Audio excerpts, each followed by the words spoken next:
This is it. This is the big decision. Kit or ready to run? Which one are you going to choose for your first RC car? Hey, it's Greg with RCDriver.com, and this is our Get Into RC video series. This is episode number 6, and we're going to deal with kits and ready to runs. And I'm going to go through the differences between the two, and there's actually almost ready to runs as well, and I'll throw in a little bit of information about that. All right, now, which one should I talk about first? I think I'm going to go with the ready to run. All right, let me put this aside, pull out this ready to run box here. So right off the bat, when you walk into a hobby shop, you're going to notice a ready to run right away by the size of the box. The box is usually larger, for 10 scale size. Again, if you're going with 18 scale size or 24 scale, the box is obviously going to be smaller. But if you watch some of our other Get Into RC videos, you already know about scales. So a large box like this is a 10 scale ready to run. This particular one, as you can see, is from Traxxas. It's the Bigfoot. And I'm just going to go through kind of what's in a box when you get a ready to run. All right, so we've got the radio. And I've actually had this open before. My kids have been playing with this. So it's a little dirty, but you'll get the idea. And you get the assembled truck, which is fantastic if you're not really into building. If you want to go play right away, that's when you go and buy a ready to run. Now there's a lot of talk online. You'll see if you're doing some research, people, they say kits are the best way to go. Other people just want to go have fun instantly, and that's when they'll support a ready to run such as this. Now the majority of the kits are out there, I would say, are ready to run. So this is an example of a ready to run here. Again, this is a Traxxas Bigfoot. The radio is installed. It comes it comes with the radio system, comes with the electronics. The body is painted. It also typically comes with a battery and a charger. These aren't specifically for this kit, but Traxxas includes a similar battery and charger. And you're pretty much ready to go. Sometimes they even include the AA battery. So if you find a complete ready to run, you could go home, charge up the main battery, throw the AA's in, and go out and have fun probably in around an hour or so. You just have to wait for the battery to charge.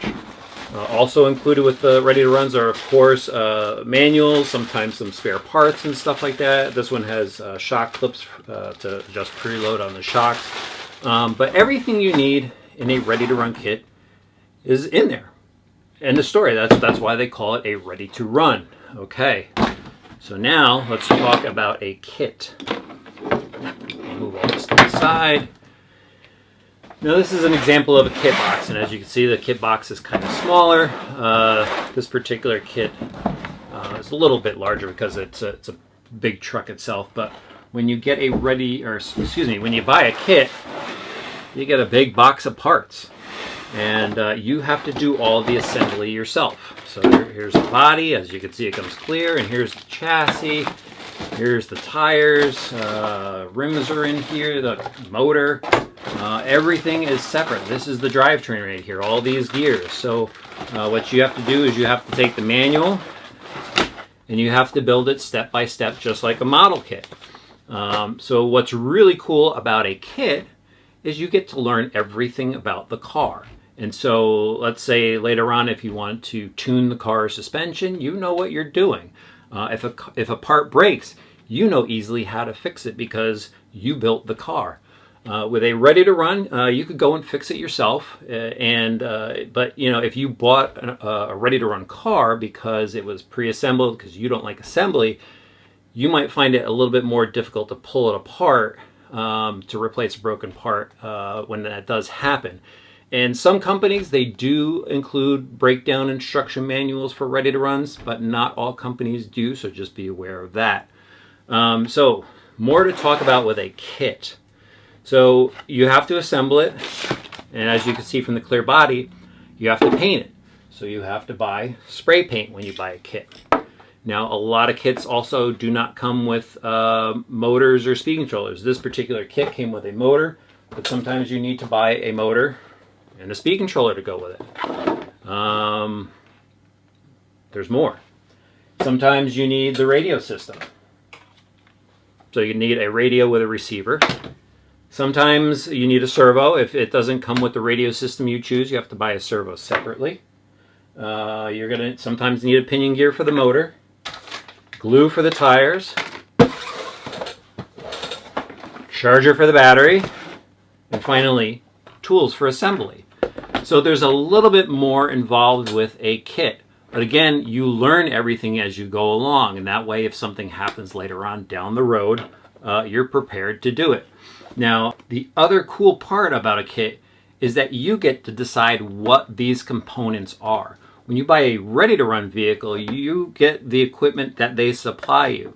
So let's say, you know, with this kit right here, you could go and you could buy an inexpensive sport radio system, or you could go buy a mid-level radio system such as this. So when you outgrow this kit car and go to another car, you could use this radio system. You could use the radio systems actually out of all this stuff, but you have the option here to buy better equipment with a kit, knowing that later on down the road you might want something better or different as far as the car goes. So that's a little bit of another benefit to the kit. Now, there's also almost ready-to-runs, and there's a large variety in that area. Some almost ready-to-runs just require a battery and a charger, so that's pretty cool because it allows you to pick the battery and charger that you want. Some almost ready-to-runs are partially assembled, so it allows you to possibly buy all the electronics. Some almost ready-to-runs have all the electronics, but the body isn't painted. So there's a variety of different type of almost ready-to-runs, and there's no rhyme or reason. It's just what the manufacturer chooses to sell that vehicle as. So let's say you wanted a Traxxas Slash in an almost ready-to-run. They may not offer that package. I believe a lot of the packages come with the battery and charger. Maybe the Slash is a bad example. I think they do offer it in a quote-unquote almost ready-to-run. But you got to look at you got to do some research. Again, I've said this before and I'll say it again. Your local hobby shops. This is where local hobby shops really excel. You get to walk in, you get to really, you know, check out the kit boxes, see what they say on the side as far as what comes with the kits, and talk to the hobby shop owner. They'll be able to steer you into you know, maybe an almost ready to run if you want to pick out some of your electronics or a battery and charger. So there's a lot of variety out there. Now, what do I personally suggest people do? Well, I'm kind of a kit guy because I do like selecting my own equipment here. But, you know, the ready to run is very easy for people to get into the hobby. And if you do choose a ready to run, don't be scared of it. It's not really that hard to work on. There's a lot of great informational videos out there. There's a lot of forum support, social media support, and I'm sure you could get, you know, through it. And especially if you do buy your ready to run in a hobby shop, you can always go back to the hobby shop owner and ask for some help. So those are some key points to think of when choosing a kit, a ready to run, or an almost ready to run.